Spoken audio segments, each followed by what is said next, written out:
liberty, and the pursuit of happiness. These values and more are part of our mission to inform, equip, and activate individuals to strengthen the moral foundations of our culture. We also support the church. We want to be a leading organization in biblical worldview training for cultural transformation. Thank you for standing with us. Welcome to Today's Issues, offering a Christian response to the issues of the day. Here's your host, Tim Wildman, President of the American Family Association.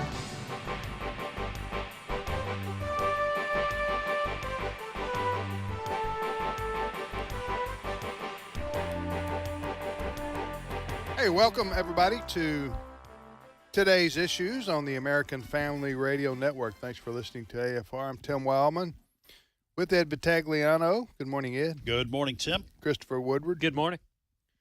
And we thank you, everybody, for joining on this Monday. Getting ready for a new start, new opportunity. It's a new opportunity? Yes.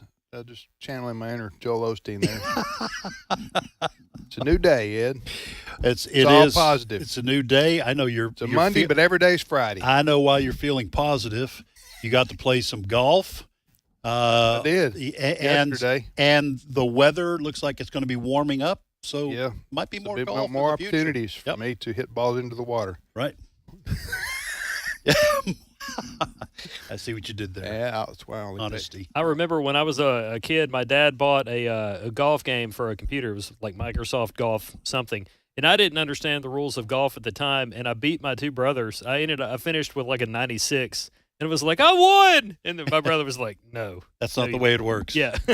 96. All right, you're listening to Today's Issues on American Family Radio.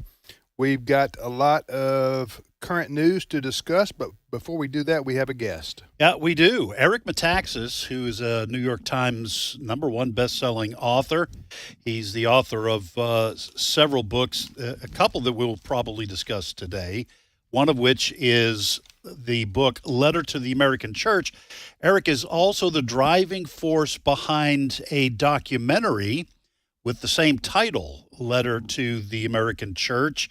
And folks, it is about some hair-raising trends in our country and trends that might completely engulf and devour the church and lead us into a political dark age. Eric, I hate to kind of be a Debbie Downer talking about those kinds of things, but first of all, welcome to Today's Issues. And is it really that grim? Well, thanks for having me. Yeah, the bad news and the good news are the same news. This is happening now. If you're not aware of it, you're helping make it happen. But most people listening to us right now know that there are dark forces at work in our time, really trying to silence the voice of the church, trying to silence God's voice in America. They're working overtime. They're working inside many churches. But the good news is that things have gotten so bad that many people are waking up. Praise the Lord. Many people are finally waking up and saying enough is enough. We need to take a stand. We need to get involved. We need to get involved in our political election. We need to get involved in everything because the forces that are trying to shut the voice of God and the voice of the church, they have, in a sense, outed themselves. It's gotten so dramatic. All you need to do is look around, watch the news. I can't watch the news because it's so disturbing. But the fact is, it is good for us to see what is happening, to understand that God calls his church to be the front line in fighting against whether it is corruption, anti-Christian values. God puts us here to work for his purposes in our time. And my book, Letter to the American Church, and the documentary film, Letter to the American Church, it's about getting the church activated and saying, hey, church, you can't just say I believe stuff. You have to live out your faith. You've got to go to a church that is in the battle. And the reason I wrote the book Letter to the American Church is because what happened, a lot of people are familiar with my book on Dietrich Bonhoeffer. What's happening now in America with the American church, and it's been happening for a while, is exactly what happened to the German church. The German church was silent in the face of evil. They said, you know what? We just want to do church. We don't want to get involved in any of this controversial stuff. We just want to preach the gospel. Well, here's the problem. That's not biblical. And if you're going to a church that is saying that that's biblical, it is not biblical. Churches need to be in this battle, just as it's easy for us now to judge the German church, to look back to how could they not see that it was their job, that God called them to stand against the wicked of the Nazis. The Nazis were trying to take over the church. The Nazis were trying to shut up the church. And they went along with it long enough till the Nazis succeeded. And by the way, it wasn't the Nazis who succeeded. It was the devil who succeeded, working through the Nazis, just as it's the devil now working through, woke ideology, corporations, the media, to shut down the voice of God's church. It is happening right now. And as I say, the good news is that it's gotten so bad that people who before were sleeping are beginning to wake up. The film, Letter to the American Church, we're offering it free to any church in America that wants to do a free screening, absolutely free. If you want to see it on your own, you got to pay $5 or $9.99 or whatever it is. If you go to lettertotheamericanchurch.com, you can see all that. But any church that wants to screen this and wants to be a part of what I believe God is doing in America, it is 100% free. Lettertotheamericanchurch.com is the website. I have a question. This is Chris here. We're talking about this at a time in which millennials and Gen Zers are poised to become, if they're not already, the largest voting bloc in the electorate. Obviously, millennials, Gen Zers are the future of the church. So how important is it that we have not only our elders watch this, but we get as many young people in the congregation to view this and to know what you're talking about? Well, I mean, to my mind, this is God's message to his church. The Lord is always speaking, through prophets like Dietrich Bonhoeffer. This is Bonhoeffer. How do I put it? Bonhoeffer was speaking to the German church. And what he was trying to say, he was saying, church, wake up. Church, you need to stand. You need to pay a price now and stand against this evil. And they said, you know what? We're not interested. We just want to do church.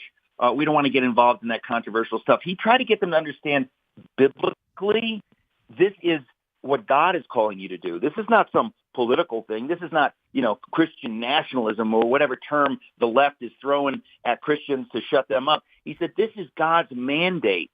And I think that there are young people, they look around, they see things happening, and they need their elders, in a sense, to tell them, we need you. We need you in this fight. And so the film, it's only an hour long. It's an amazing film. I mean, I didn't make the film. I wrote the book, Letter to the American Church. The folks who made the film, they did such a great job. And it really makes the case that the church must stand. And I tell you, the hour is very late. The hour is very late. In Germany in 1933, when Hitler took over, they had about 2 years, not even. And Bonhoeffer could see the window is closing. If the church doesn't, get up now and do what it needs to do now and link arms against this evil now, in a couple of years, we're not going to have the opportunity. If we wake up 2 years from now, it's going to be over. The train left the station.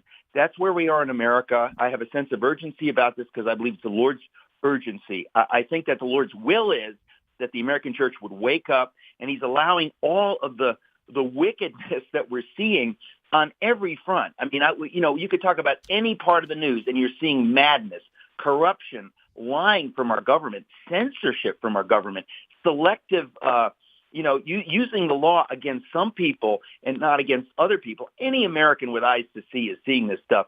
It is the church's job. If you're going to a church that's not interested in this, I would get out of that church yesterday. I would not go to a church. I would not tithe to a church that is not in this battle, because it's the Lord's will that his church be living out its faith, not talking about it, not just saying I believe it in my head. You need to live it out. And there are people all over the country who are looking to Christians. Are you going to live out your values? Are you going to stand against this madness? If you are, I'm interested in going to your church, but I'm not interested in going to a church that is just business as usual, just playing the game. We're just going to sing some songs and have a sermon that doesn't touch on any of this stuff because we want to play it safe. We don't want the government to come after us. We don't want to be censored. If you're playing that game in your church, I would say, folks, get out of that church before it's too late. And it's just about too late.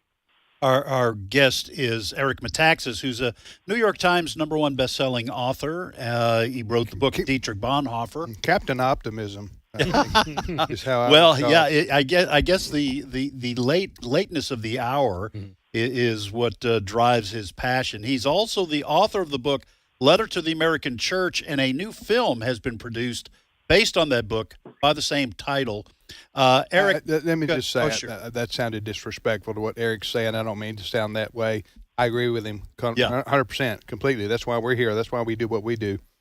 It's the same message that Eric's getting out on this with the book, I mean, the video. thing is, interestingly, I am hopeful because, I'm in Albuquerque right now. I live in New York City. I'm in Albuquerque. Last night, we did a free screening of this film, Letter to the American Church.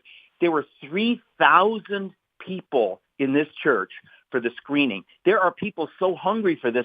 So my optimism is that, number one, I know the Lord's will is that the church wake up, that the church in America not miss it the way the German church missed it. The downside is if we don't wake up, if we do miss it, it is just what you said at the beginning of the segment. It is the dark ages. We're not going to have a voice in America. It's going to be a bleak, atheistic, Marxist kind of world in which we live. But I know it's not the Lord's will that we get on that path. When people say, it's over, we can't pull out of the death spiral, I rebuke those voices. That's the voice of the devil that says, do not do anything. There's nothing you can do. It's already been decided. That is cynical. That's nihilistic. It's the Lord's will that we wake up, we fight. I mean, if you said to George Washington in 1776, hey, how's it going, George? It was not going well in 1776, but he believed that the Lord was with them in the cause of liberty, and that if the Lord was with them, they would fight on, and if the Lord wanted to give them the victory, he would give them the victory. We know he gave them the victory. He gave us the victory. That's the Lord's will, and so I'm optimistic, but the church has to fight, has to get engaged, and anybody who says, well, we don't want to do that, I would run from those voices, because that's exactly what the devil wants. It's what the devil wanted in Germany. Just keep the church sleeping for another year or two, and we will take over. They took over. We saw what happened. I don't believe that's the Lord's will for America. I don't believe it's done, but we have to wake up. Eric, last question. Do you think it's too much to suggest, you think it's hyperbole to suggest that if America falls in the way you're describing it, Western civilization as a whole goes with it? Or is that just hyperbole? There is no doubt. This is God's order, right? That the Lord, first of all, as America goes, the world goes. There's no way around that. There is no other America waiting in the wings. There's China waiting in the wings, where if you do not support the atheistic views of the government, they will put you in a concentration camp. They will harvest your organs if need be to make money. They have zero biblical values in a place like China. If we do not stand in America, yes, if you care about people around the world, you need to care about America. And then if you want to know how does America stand, it is the church in America. As the church in America goes, so goes America. Alexis de Tocqueville saw that in 1826. He came over here and he said, I've never seen anything like this in Europe. In America, liberty and Christian faith go hand in hand. Where the churches flourish, liberty flourishes. This is an amazing thing. How do they do it? Well, that is the story of America. And of course, we want the whole world to be that way. But unless we stand strong and hold up the torch of liberty in this nation, the world goes down. But at the center of that has always been the American church. So anybody who's listened to the siren song that, the church is supposed to just be theological, just preach the gospel, that is absolute nonsense. It is not biblical. If it were biblical, I would just say do it. But it's not biblical. The Lord wants us to use our voices for his purposes. And there is no doubt that he has given the American church this, responsibility. We've been mightily blessed in this nation, but we have a gigantic responsibility. We're to stand. The Lord has blessed us to be a blessing. And if we squander that blessing and say, I just want to be blessed, I just want to do church, the Lord says, no, I have called you to be my voice in your generation. And I really think that things had to get this bad with corruption and censorship and all the stuff we're seeing, transgender lunacy, all this bad stuff is the Lord is using it to wake people up who would still be asleep. So I am actually very hopeful. What I saw last night, I mean, to see 3,000 people turn out for a screening of a film. And I said, any church in America that wants to do this, the film is free to any church. If you go to lettertotheamericanchurch.com, there's resources, there's all kinds of stuff there. But, it's about getting this message out. It's about saving America for God's purposes. So I'm hopeful, genuinely. Well, Eric Metaxas has been our guest. He's author of Letter to the American Church. Folks, pick up a copy of that book as well, but certainly go to lettertotheamericanchurch.com to find out how you can watch this critically important video.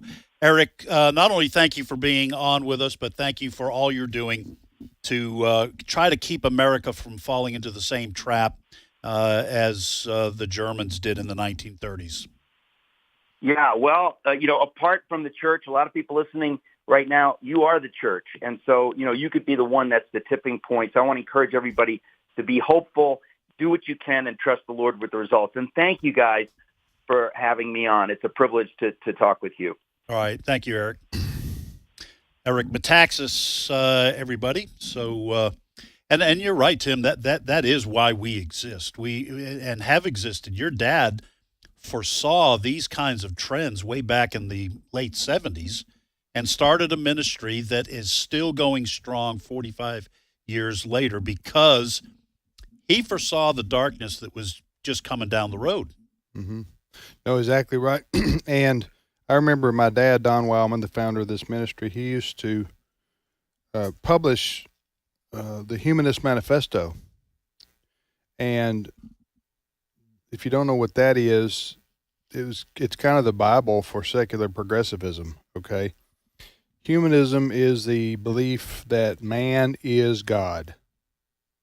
It's atheistic, or at least agnostic at best.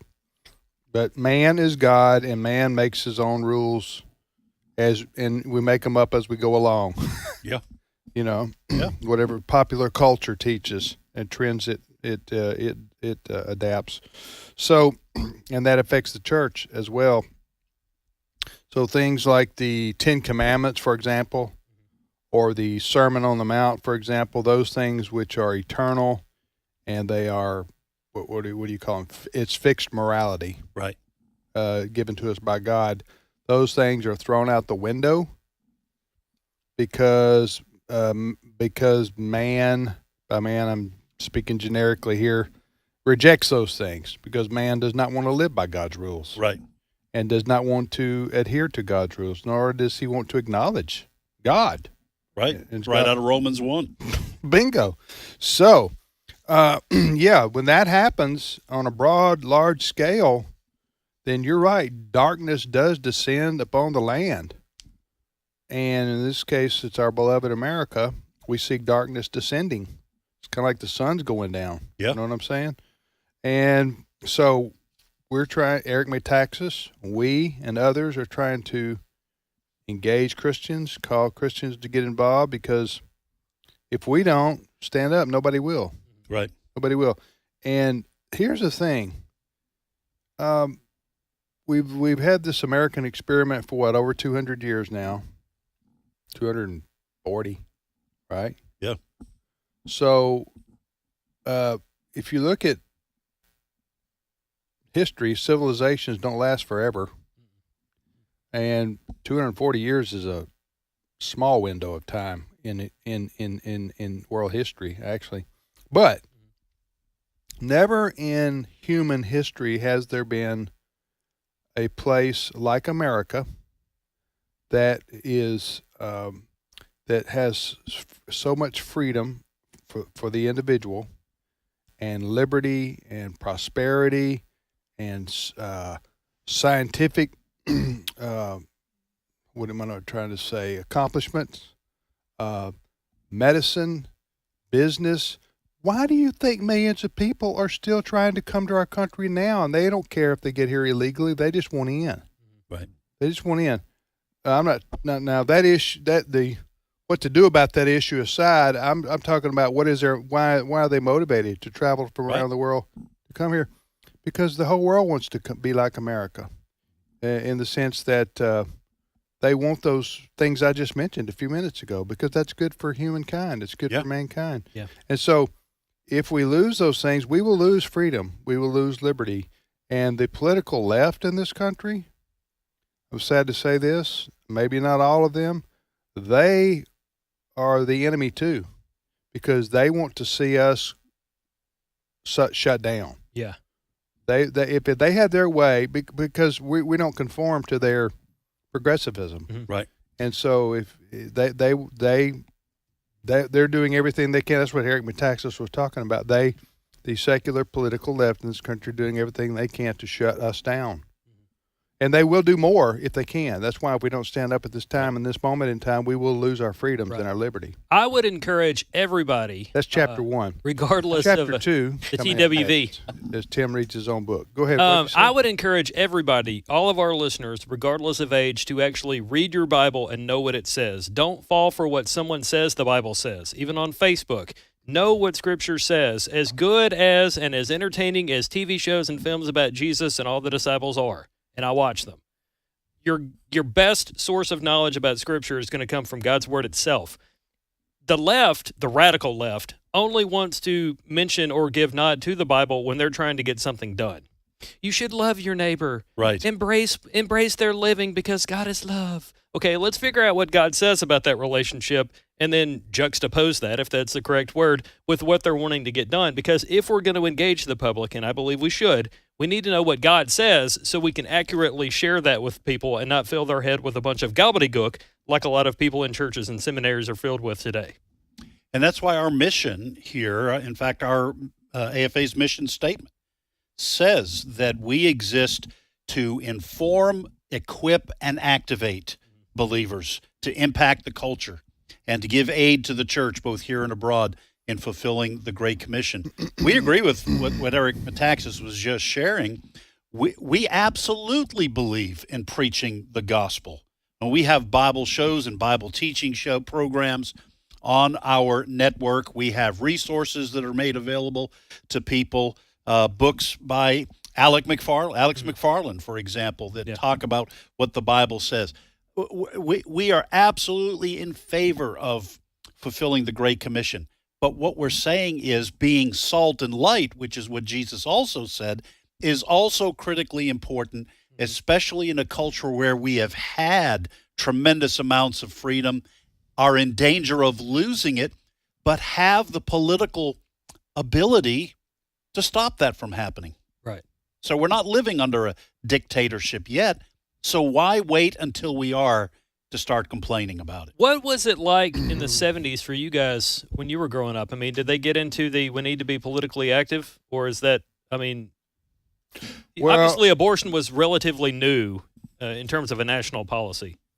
Well, there were plenty of, I say plenty. Yeah. There are other groups besides AFA that, there was Eagle Forum and prior to probably 1980 with Reagan, Ronald Reagan, became the president, he was favored by conservatives and conservative Christians all over the country. But for much of our country's history, Christians have been divided on Republicans and Democrats, equally divided. I mean, because most of your issues didn't have, maybe prior to Goldwater, where communism was a big issue, most issues didn't involve promoting and exalting things that are opposed to God directly from the Bible. That's a good point. They were how do we spend our money? Is it guns or butter? Right. That kind of thing. But when the government started promoting outright unrighteousness, Christians became concerned enough to get involved. All right, we're going to take a break right here. You're listening to the radio program Today's Issues on the American Family Radio Network. Our thanks to Eric Metaxas for being our guest. The film and the book we were talking about is the Letter to the American Church, which is the #1 New York Times bestseller. We'll be back momentarily with more of Today's Issues.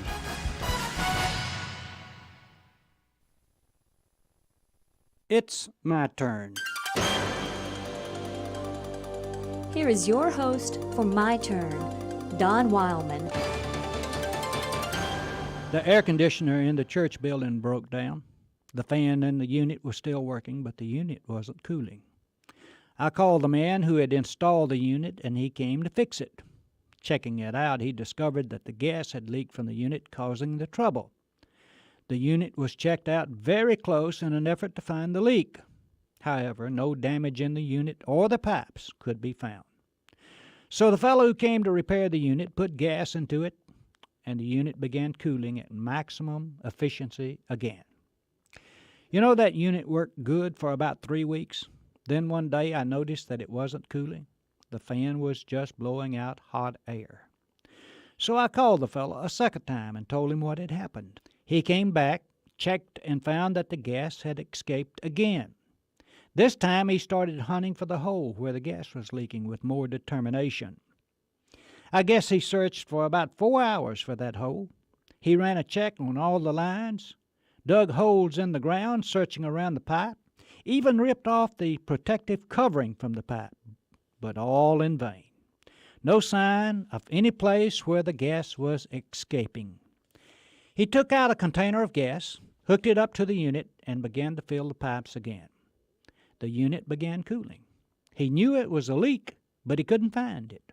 The fellow applied the pressure to the unit. He ran the pressure to nearly twice what it should be. He was putting a terrific strain on the equipment. Finally, with the pressure greatly increased, he found the hole. It was so tiny that even a straight pin could not fit in it. It was such a tiny hole.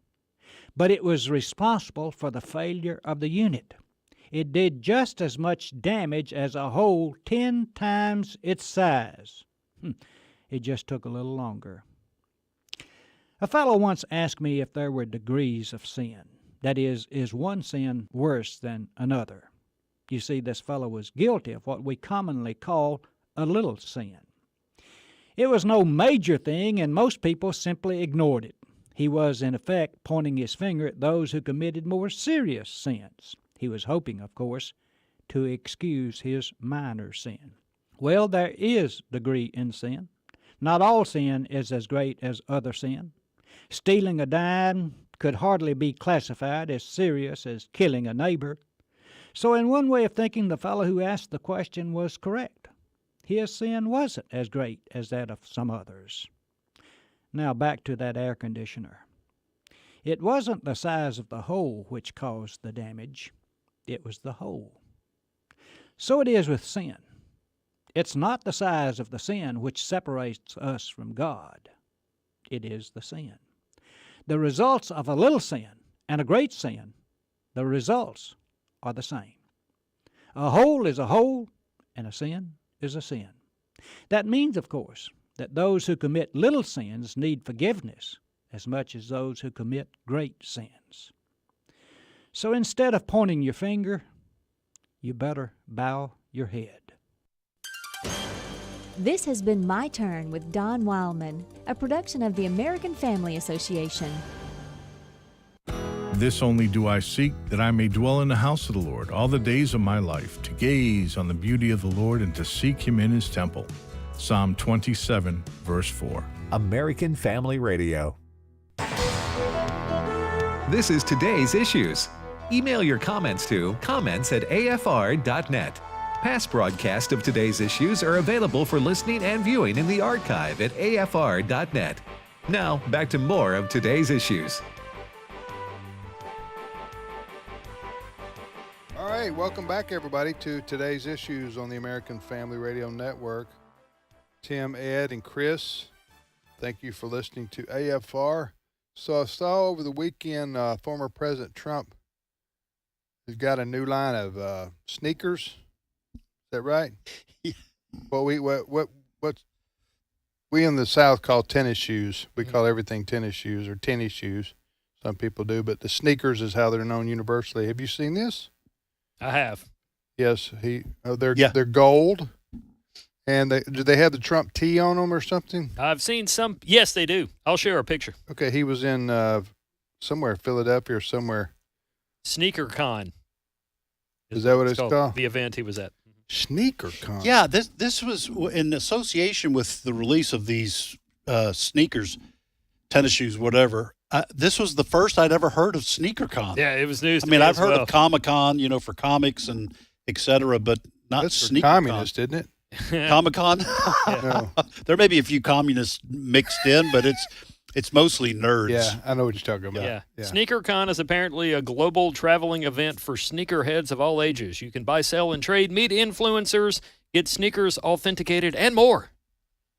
Diane and I were in California for something.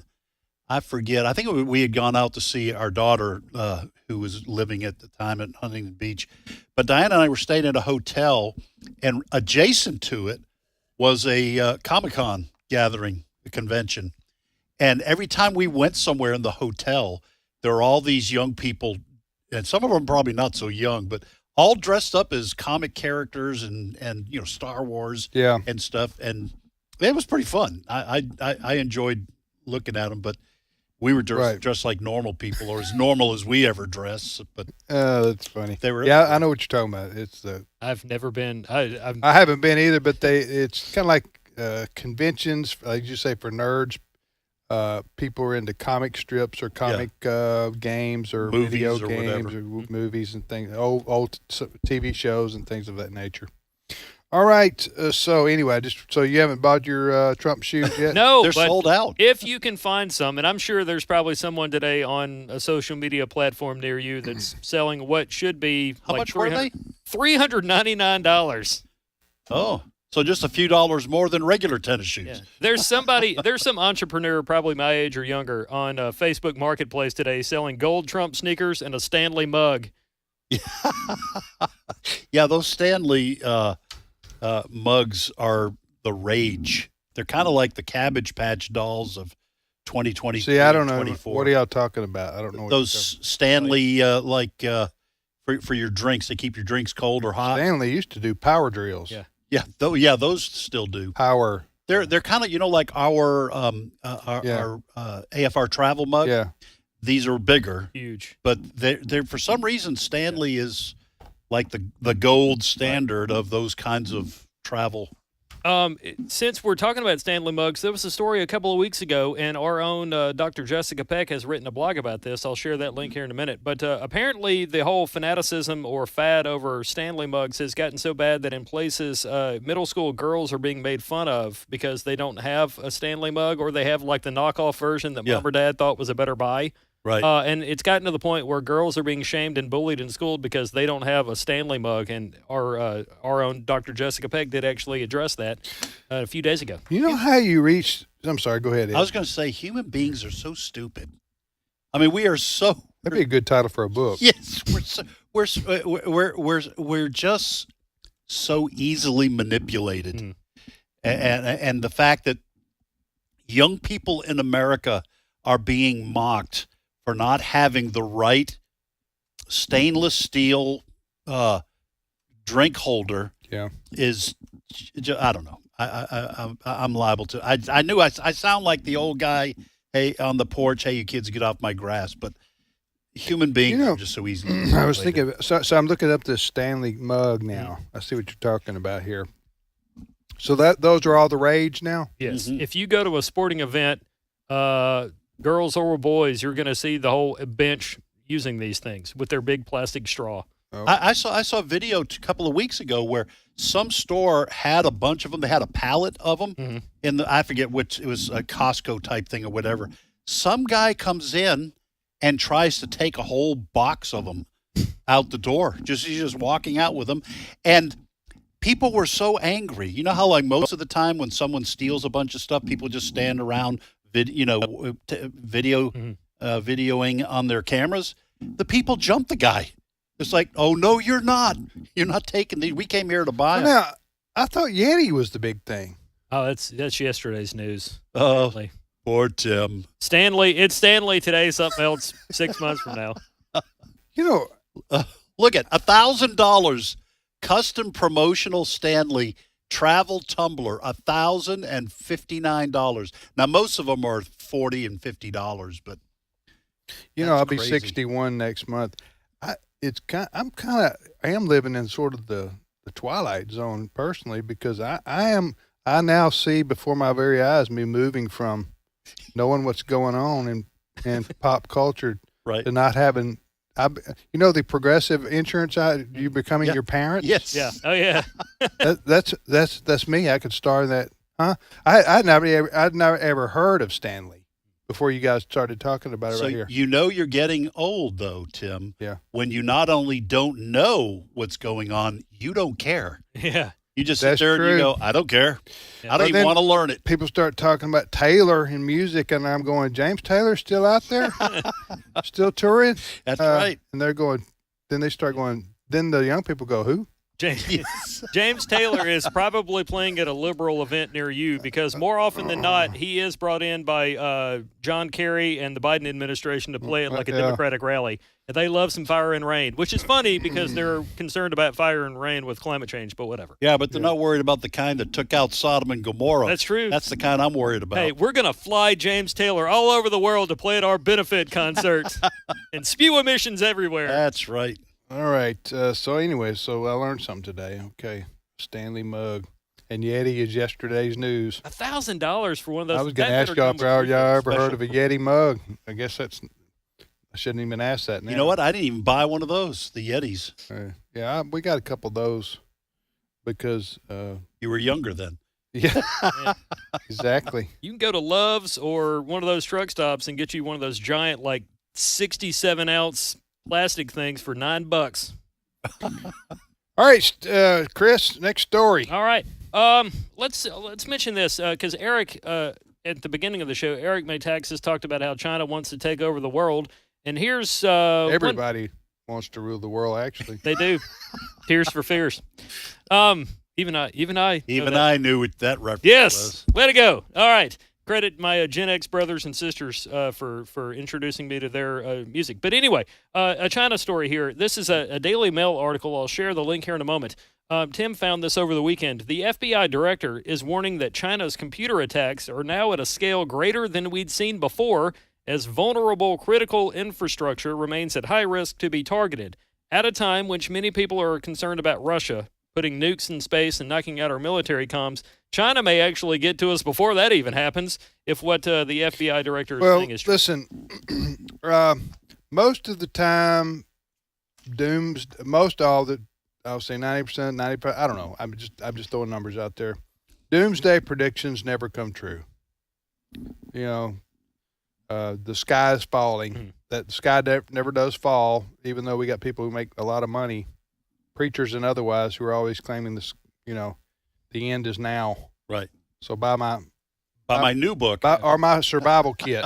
Buy my new book about how Yeah. the end is Right. this year, This not 5 years right. ago when I wrote my last book. About the end. Yeah.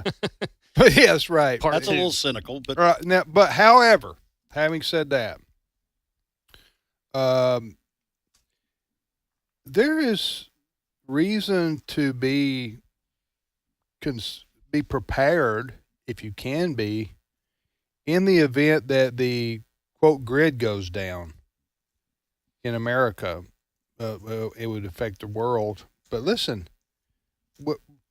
this is the Federal Bureau of Investigation's director in our country, Christopher Wray. Was that a testifying before Congress? Yes. Okay.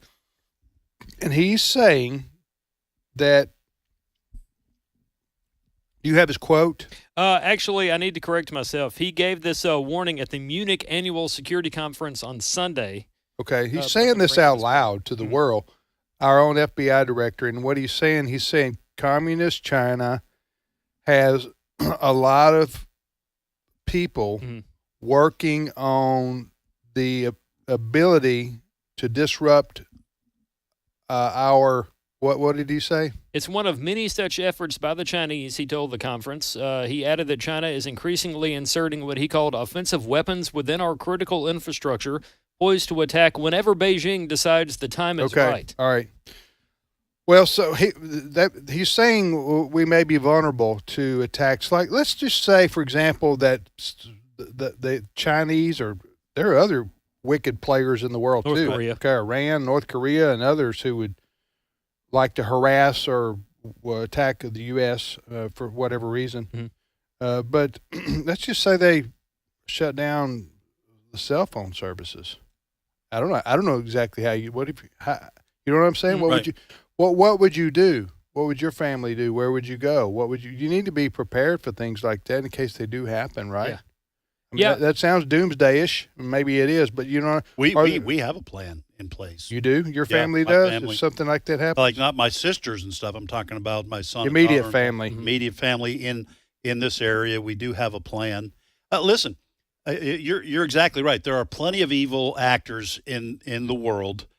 The Chinese. This comment was talking about their ability to use cyber warfare. But don't forget, we have, at last count, 20,000 young Chinese men nationals of military age who have been seen coming into the country. Mm-hmm. So they may do physical. You're talking about over the border? Over that porous southern border. Now, in terms of the Russians with nukes in space, my guess is we already have nukes in space. I'm not as worried about them knocking out those kinds of communications satellites with nukes, because that sword cuts both ways. Same thing with China. But I do think that there is a danger that if China wanted to invade Taiwan, they would create temporary chaos, Tim, that's the word you used, in our country to try to delay our intervention in that invasion of Taiwan long enough for them to take it. And then they'll say, hey, listen, we're going to get to the bottom of how this happened in your country, but don't come to our side of the Pacific because Taiwan is now ours. Mm-hmm. Yeah, with respect. Anyway, so before I get into the geopolitical aspects of China for just a minute, the threat that they potentially pose to our everyday way of life, which is what Christopher Wray, the FBI director, was saying, is that China has people and they're working overtime to try to find ways to penetrate our cell phones, our satellites, our what? Computers, our computers, banking, our electrical grid, all those banking things. is a big concern because a lot of younger people, especially, they don't carry cash. They do Venmo and PayPal and all sorts of things, cash apps. So we don't, if you took away the way we spend money, it would make people lose their mind. Now, the good thing we have going for us, and understand how I mean this, is that we have some leverage, we the U.S. with China, because we're joined at the hip, financially. That China makes stuff and we buy it. Yeah. Huh? And that's how they're able to do what they do, is with the money. Right. So China, at least you would think, does not want us to stop buying their stuff. So they are not so interested, that is China, communist China, in disrupting American life and disrupting our financial institutions. This is me talking, and people may disagree with me, and that's fine. I'm just saying, to me, it doesn't make any sense for China to want the demise of America, because the demise of America would be the demise of China. Okay? They need us as a customer. So that's hold on a second. Sneeze coming on. Yeah, that's the permanent demise of America, I don't think is in China's best interest. The temporary disruption of things in the U.S. to allow them to do what they want to do is probably would be more practical or understandable. I do think there is evidence that China does want to rule the world. Oh yeah. Yeah. That doesn't necessarily mean the destruction of America, but it may mean the destruction of America as a capable military force to prevent China from doing what they want to do at their will. Because listen, the Chinese are invested around the world. They're heavy into Africa. They're and the reason they want to go to Africa, the Chinese, is all the minerals and all the resources, the natural resources that they have in Africa that have been, untapped. So does China want global dominance? Yes, they do want global dominance, and they are communist, Right. and which means they're totalitarian. The same thing, totalitarianism, and totalitarianism can be more than communism, but certainly it is communism, and so they're. But back to my original point, and the point of Christopher Wray is you just need to.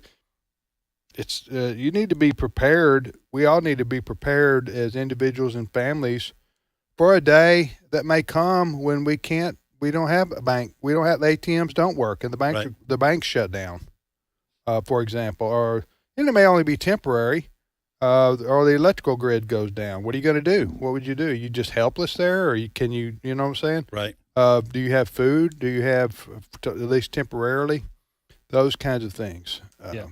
It is scary, but it's better to have it and never use it or need it than to not have it and need it. Yeah, and I've joked around about still having the big bucket of rice and the big bucket of beans from Y2K.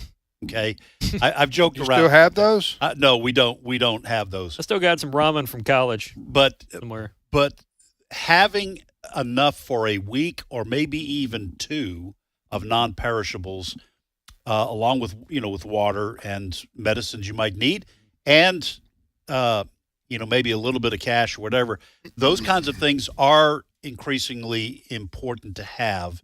Not everyone can get there, but having if you're able to use guns and need some ammunition, all those kind of things are important to be considering. That's one of the things, unfortunate things that pops up from time to time when we hear stories like this or we have discussions. There's always going to be that one person in the room that's like, "Oh, people were freaking out about Y2K and we made it through that, right?"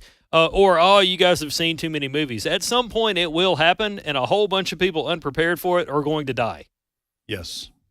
I don't mean to be Captain Doom and Gloom, but that's you should be prepared for what could happen, not bother trying to predict what absolutely will happen. Mm-hmm. Nobody can predict that. Yeah. But being prepared for what could happen. Listen, in this part of the country, down here in the South, where our flagship station is located for American Family Radio, we frequently have to be prepared for tornadoes. Sometimes winter storms can knock out power for a week. People have to be prepared for those kinds of things. It's people up north are laughing their head off right now. Yeah, that's true. That 2 inches of snow that put us down. That 1994 ice storm is still being talked about in Lower Algoma because it was bad for a couple of weeks for a lot of people in Lee, Union, and Pontotoc County. But all right, next story, Chris. Well, one person that could deal with China and Russia, and maybe he is, but people have doubts, is President Joe Biden. And the reason I'm going to play this clip is for a number of reasons. Number one, I'm going to do a Scooby-Doo there on you. Number one, the president is on yet another trip to Delaware, telling Congress, you need to come home and pass legislation. The other reason I'm playing this clip is many people are pointing to it as yet another gaffe from the commander-in-chief because he meant to say Ukraine, but he went on to say NATO. So he confused Ukraine with NATO, and here he is being a hypocrite saying you need to come home and work when he's not at home working.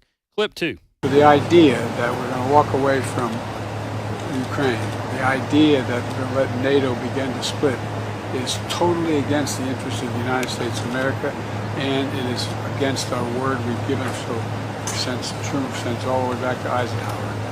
So it's about time we make sure that Congress come home and pass the legislation funding NATO. It's critical. All right, hold on just a minute. What Biden's talking about there. Ukraine is not NATO. No. It wants to be part of. Quit equivocating. Quit. What am I trying to? What word am I looking for? Quit acting like they are. Mm-hmm.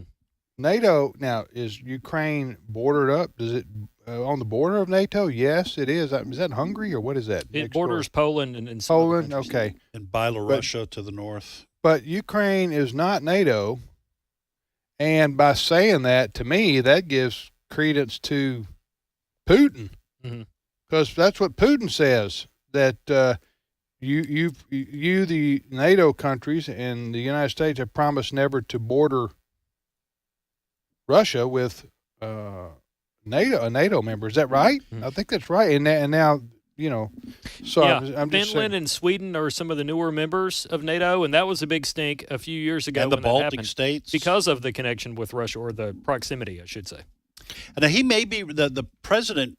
President Joe Biden may be responding to what former President Trump said last week when he said that NATO doesn't pay its fair share. Then I'm just going to let Putin and Russia do whatever they want to NATO. So that may have been a reference to what President Trump had said. Well, that was a Trump.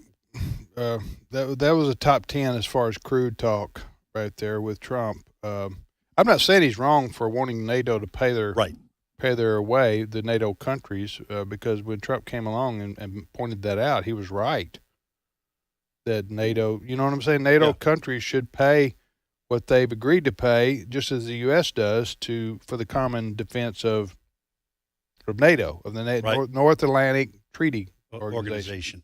Well, in Germany, in response to what President Trump said last week, Germany has said we're going to up our defense spending. Maybe it's because they figured, well, we better start preparing to defend ourselves. But what I'm talking about was Trump said, I've told, I'm paraphrasing now, that NATO countries need to pay up, or Russia can do whatever they want to with them. Right. Whatever the blank they want to with them, he said. I don't care, something like that, to that effect.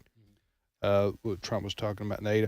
Listen, does NATO even need to exist any longer, though? You think it was created post-World War II, right, as a deterrent against the Soviet Union? Because the Soviet Union kept some of the countries in Eastern Europe that they, quote-unquote, liberated from Nazi Germany.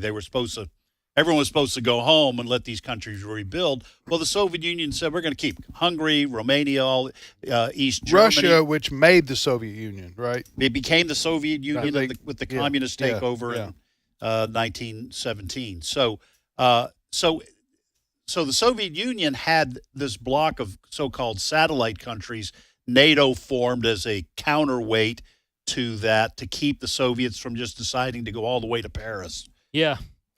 Something needs to be done in terms of like war policy and spending for eternity to help somebody, because we were in Afghanistan for half my lifetime and we don't have much to show for it. We're giving Ukraine billions of dollars while we have domestic situations here in the U.S. with people saying we need this, we should have that. Well, listen, the Ukraine is a mess as far as what to do. I don't know. I don't know.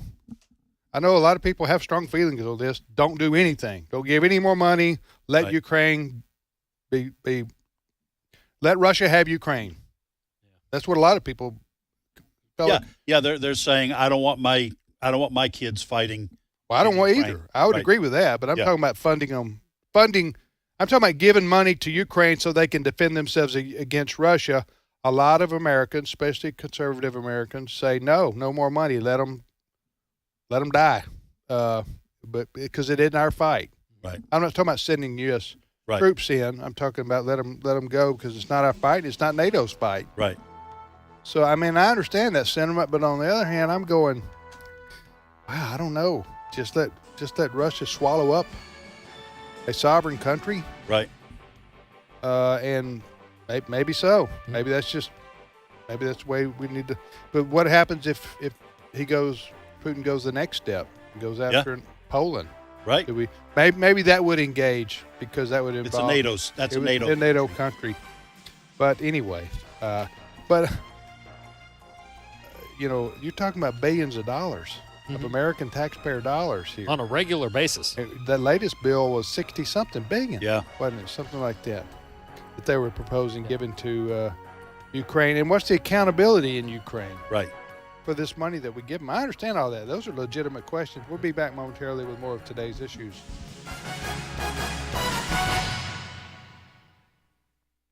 The views and opinions expressed in this broadcast may not necessarily reflect those of the American Family Association or American Family Radio. faith, family, freedom.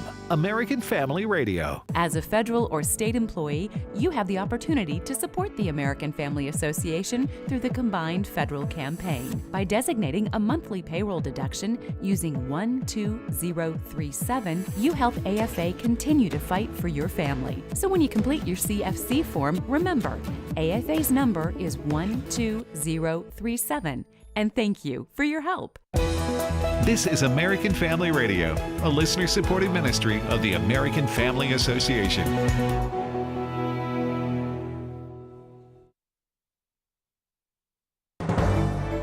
American Family News, I'm Rusty Pugh.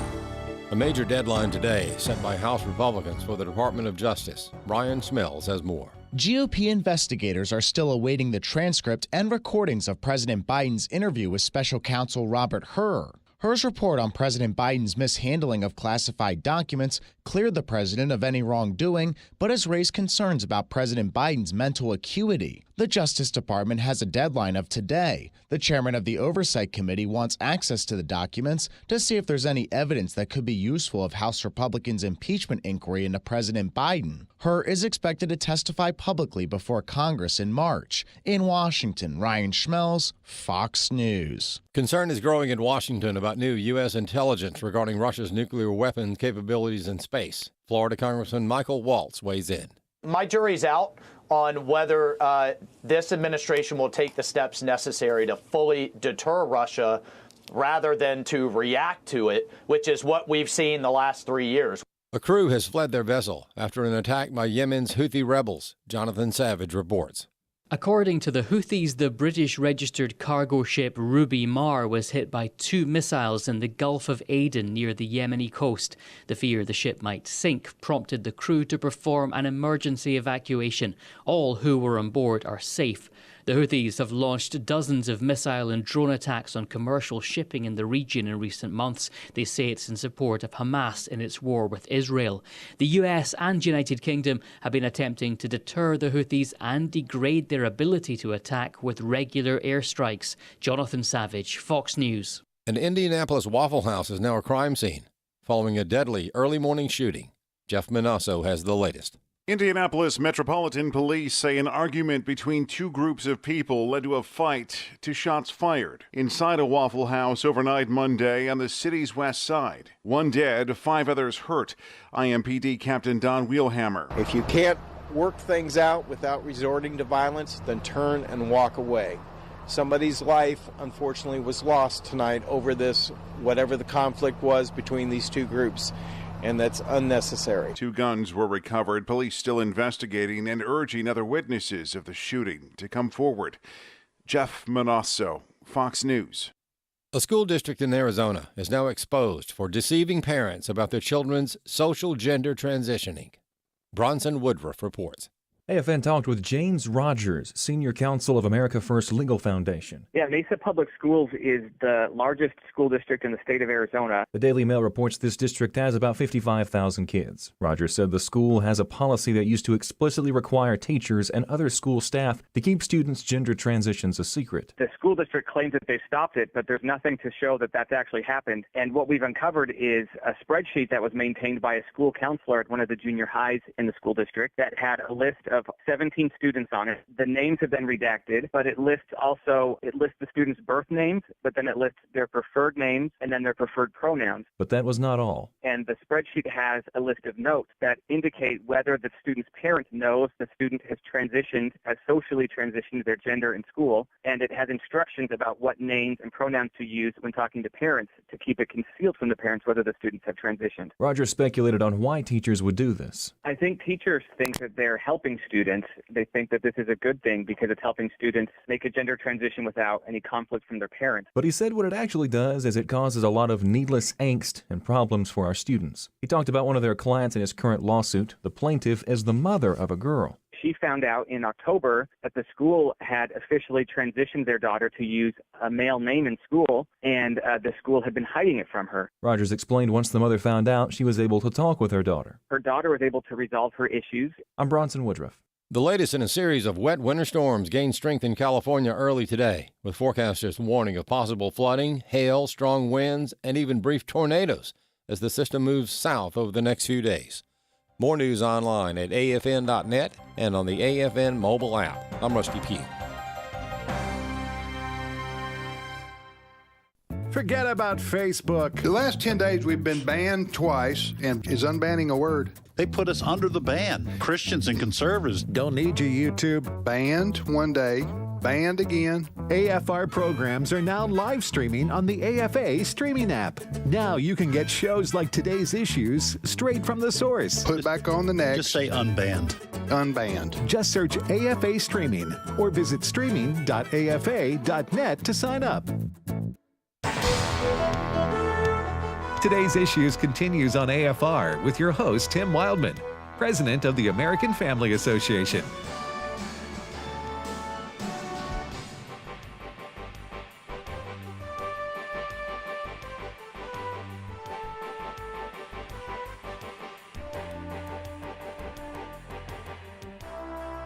Hey, welcome back, everybody to the program Today's Issues on the American Family Radio Network. Thanks for listening to AFR. Tim, Ed, and now Steve Paisley Jordahl joined us. Good morning, Steve. Good morning, everybody. So you were looking up something about the Trump tennis? Yeah, the sneakers that sell them for $400 and sold out within an hour. Now I'm looking on Google, and I just put Trump golden sneakers to see what they were selling for. I don't know if this guy's going to get it, but he is asking $10,000 for one pair. If you're a size 10 and you want some sneakers, I got some here for you. If they had been a size 11, I might have gone for it. I might have gone for it. I'm sure that your wife would have no problem with that. No, I'd be disappeared if I spent $10,000 on a pair of sneakers. You take out a loan for some sneakers, some tennis shoes. I doubt any bank would allow me to borrow money for sneakers. Next week they could be worth $10,007. So you might make money. That's insane. All right. Hey, I was asking you. We were talking to each other. Last a story that we didn't have.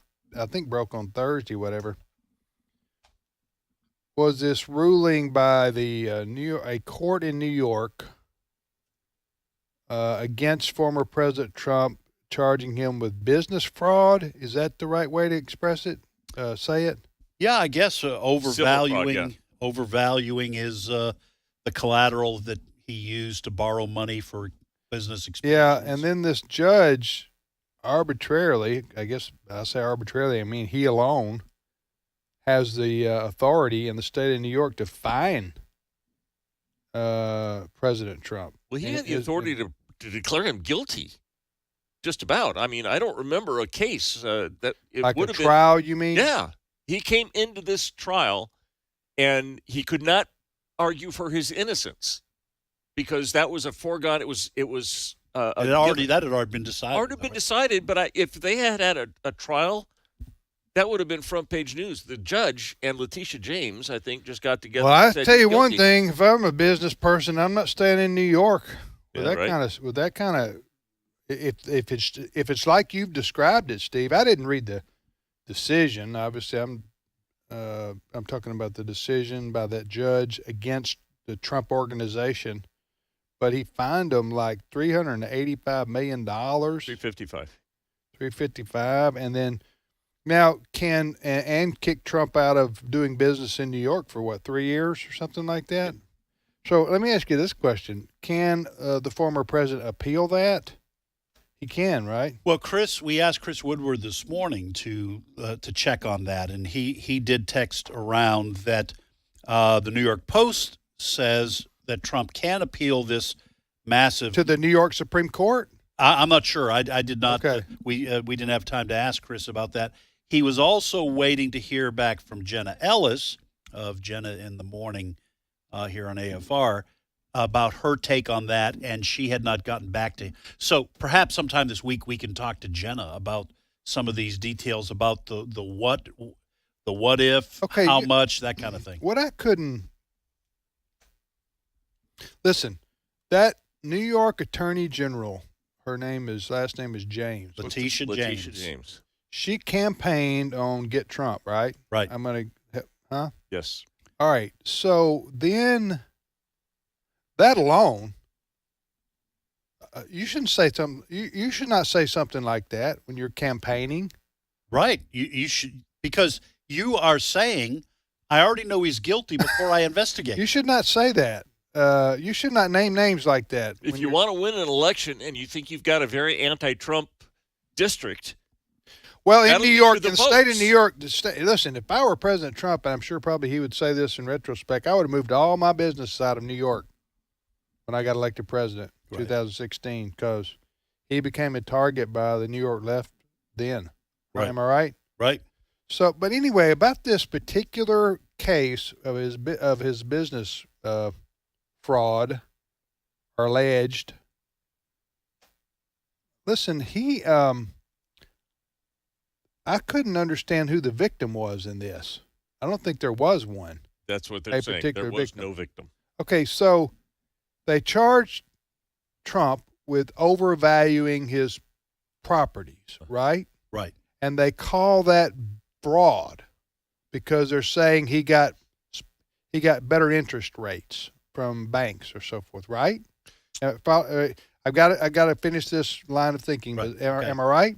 I think so. Okay. That and other consideration. Okay. But then the banks that he got loans from, he paid them back with interest, and they didn't even complain. And not only that, but if he was borrowing money based on his appraised value, then he borrowed a lot more money than he could have if it was the lower value. Listen, which means the bank made more money. And then the banks, furthermore, if they have questions about the value of property, they send their own appraisers out. Am I right about that? Right. Can I get an amen? Yes. Amen. All right. So again, to my point, now some things that Trump does and says gets him in trouble, namely his mouth. Running the mouth for Trump is the primary reason he gets in trouble a lot of times, politically speaking. But in this case, I think this is just outright political persecution in the state of New York, because they're lefties in New York. They hate Republicans and they hate Trump, and she vowed to go after him, and she's the attorney general. I mean, that's a very powerful position in the state of New York, and they went after him and they nailed him. Now, he may win this at the appellate court level. It may be overthrown. Yeah, I'm looking at a Newsweek article on this, and there's a professor that they interviewed, Professor Greg Germain of Syracuse University College of Law. He says there was never a strong case for saying there was a victim in Trump's fraud case, and he told Newsweek, quote, "The evidence of reasonable reliance on Trump's financial statements by the quote-unquote victims is very weak and may be grounds of appeal." Yeah, okay. So also, I want this, when Trump appeals this with his lawyers, give me other examples that you've taken people to court and find them because they've supposedly overvalued their property. Right. That happens every day, all over America. You know what I'm saying? It's the bank's responsibility. It's the bank's responsibility. If I go down to my bank Yeah. and say I want to borrow $10,000 to buy a pair of Trump gold sneakers, okay, they're going to say, all right, what's your collateral? And they are going to value it. Now, I can stay all day long and say, well, listen, this here lawnmower I've got, this thing's worth just $20,000. I'll put that as collateral. They'll go, your lawnmower's not worth $20,000, and they say no to the loan. I can't believe. Now, I have read things that say the banks may have given Trump the lower interest rate, not because of the quote-unquote inflated value of his properties, but simply because they wanted to keep his business. Those are decisions that are made by banks all the time. And by the way, if you have borrowed $10,000 twice or five times for other sneakers and paid them back every time, Right. you're not gonna, Right. Right. What's your track record? I know. Another example you're talking about. If if we called our bank, Allison and I called our bank and said we wanted to borrow $20,000 or whatever like that for whatever purpose, they would probably give that to us over the phone without even having to value anything, because we've paid customers back. We've been customers for 40 years, and we've paid back everything we've ever had, and you know what I'm saying? Yeah. So the banks would have looked at Trump's track record. Right. Now Trump has had a checkered past. I mean, he did file bankruptcy like 6 times. I mean, so there is that. But I'm just saying the deal here that's being scrutinized is between the banks. I think one of them was a German bank, and the Trump organization is between them.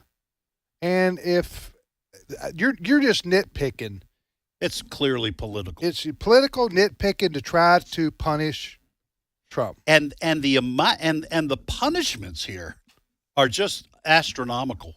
I've read all kinds of people saying this is unheard of, this kind of, without a real victim, putting a $355 million price tag on. And that's left up to one judge? Yeah.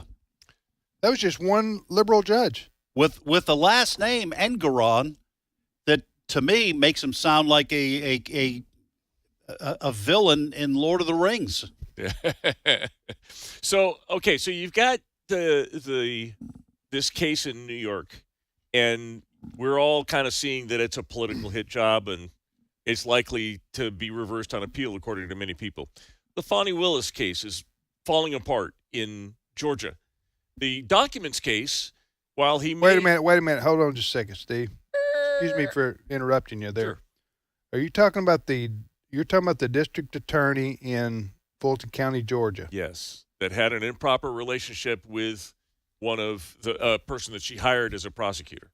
Yeah, that was. And the reason that I say alleged, it's falling right? apart is because it's possible, and some say likely, that Fani Willis has disqualified herself from the trial. And then the documents case in Florida, you can argue whether or not Trump was guilty, but Biden has the same exact problem, so they're going to be a double standard there. All of these legal challenges against Trump have holes in them, because some will argue they're all political, I would say the document case, Tim, this is something you've made mention of. I think it's true. The documents case may be a little bit different because President Trump was asked for records back. He defied a federal court order. Yeah. So that may wind up being a little bit. I don't know what the law says with regards to this. President Trump claims that he has the right to decide whether he should turn him in or not. I'm just saying that one might be a little bit different, but I certainly think that Fani Willis is in trouble. I'm not sure the case is in trouble if she's simply replaced. I don't know. She's a minority woman. I don't think she's a minority. Anywhere. She's a minority. And she's the one. Her and Letitia she's the one that is rabidly anti-Trump. She ran on this, and are they going to get James? Yeah, we said yeah. I'm sorry. This is the Fani Willis case. She ran on getting Donald Trump convicted. That was her sole purpose. That's how she got the votes. Really? In Fulton County, Georgia? I mean, I didn't know that. No. I'm sorry. I'm talking about the Edgerton, this decision in New York. Yeah, the James, the AG, the lady AG in New York. Yeah, she did. Yeah, but now the over in Georgia, Fani. My name's not Fani Willis. That is a soap opera over there. It is. I watched a little bit of that last week, and that was. And that judge, there's gotten a lot of criticism. I forget the judge's name, McAfee maybe. That judge let her get away with all kinds of monologues. She just sass talked the lawyer. I mean, she basically ran the courtroom because she normally does run the courtroom because she's a district attorney. I don't know, Steve. That may go away, but they may just assign a different attorney to handle that case because it's really independent of the charges brought against Trump and his associates in that Georgia case. I don't know. A lot's going to play out in the next few months. We'll see what happens with respect to the lawsuits that President Trump, has to deal with going forward. All right, you're listening to today's issues on the American Family Radio Network. Next story. All right, let's talk about how social media is preparing for the 2024 elections. How is it preparing, Steve? They're putting a lot of effort and money into preparing for these elections. So I am looking because these social media companies just want a fair and free elections, don't they? That's all they want. But Play it straight. Play it straight, right down the middle. So I'm reading from a document that is published by Meta. This is a Meta document. It's about Facebook.com from Meta.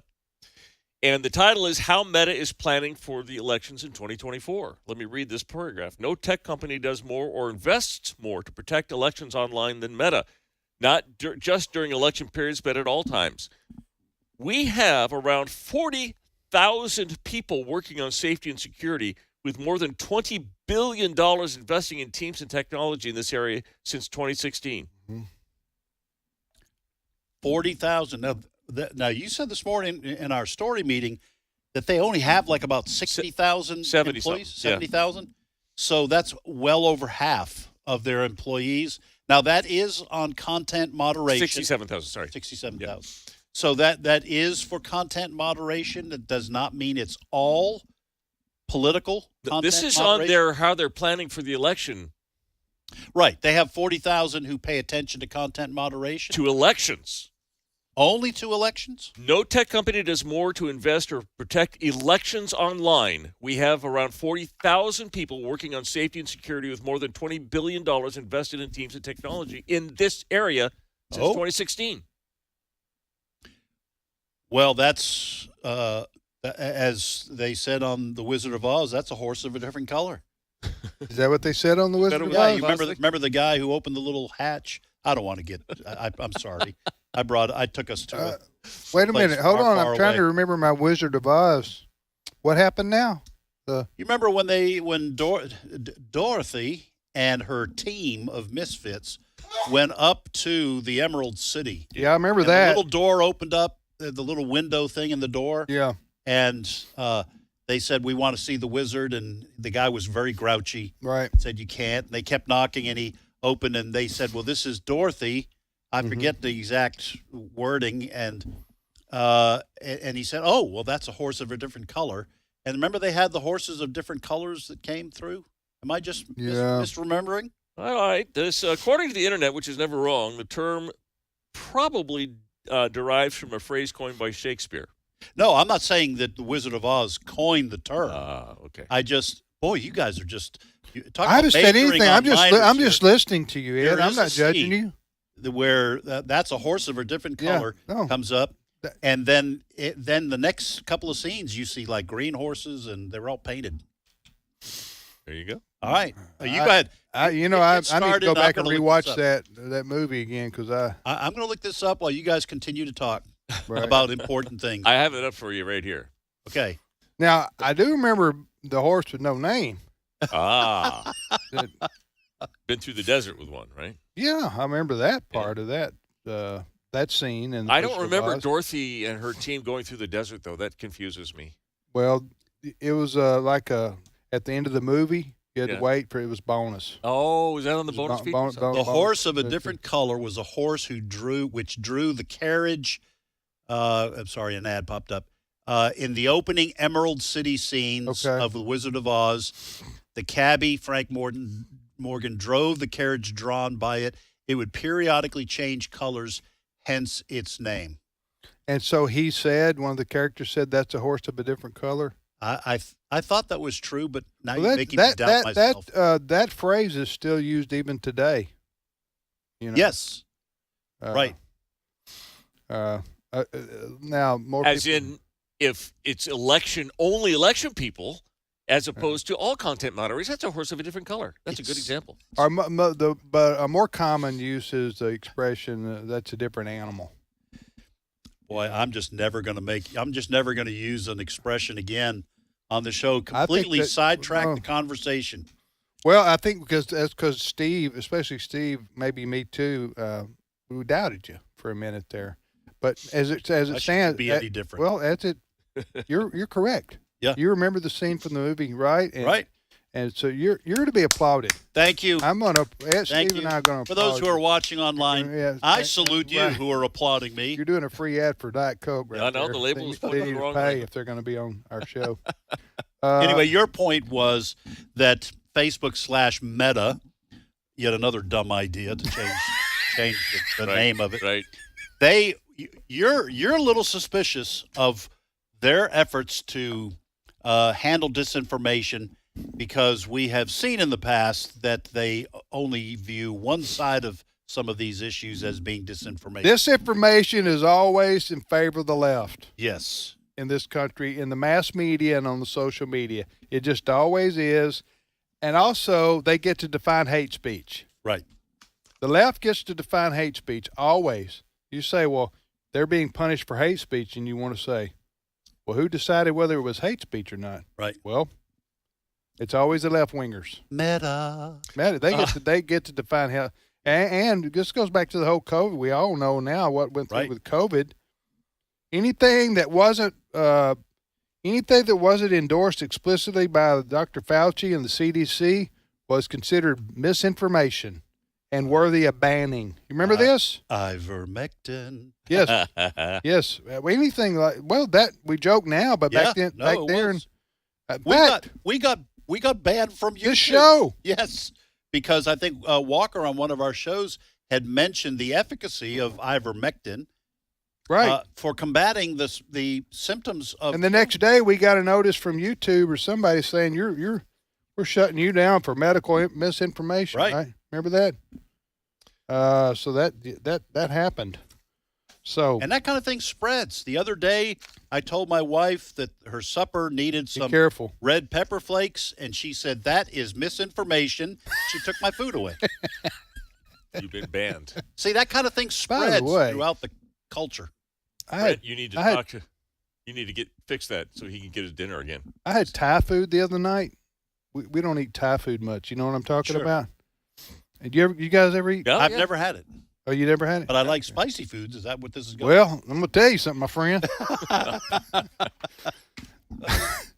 They have a dish, and maybe this is universal in all Thai foods. They have a dish you go order in, and they ask you want it mild or spicy. I don't know. Maybe there was another category. I don't know, but I said mild. Yeah.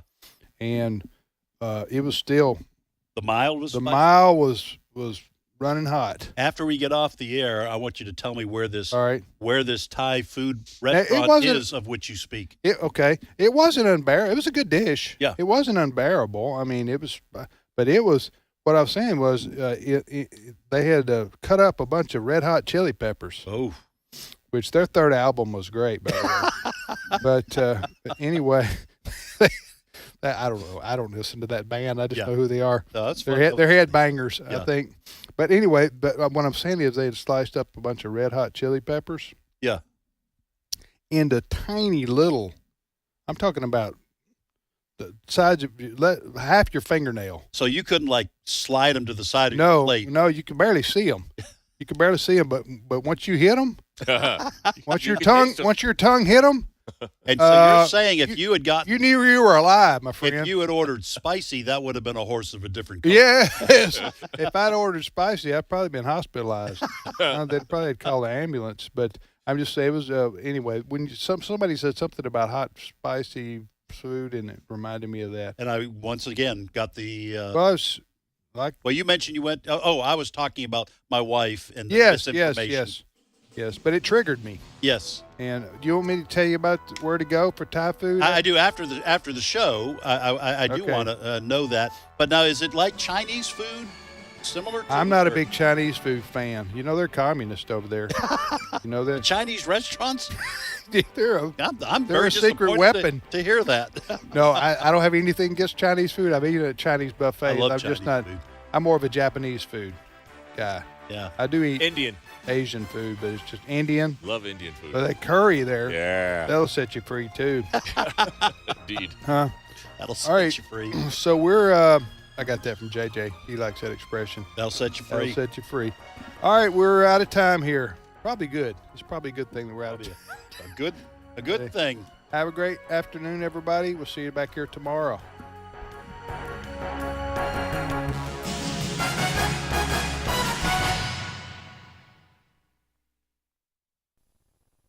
Spiritual Heritage Tours with AFA President Tim Wildman include a tour of Washington, D.C. and a separate tour of Colonial Williamsburg, James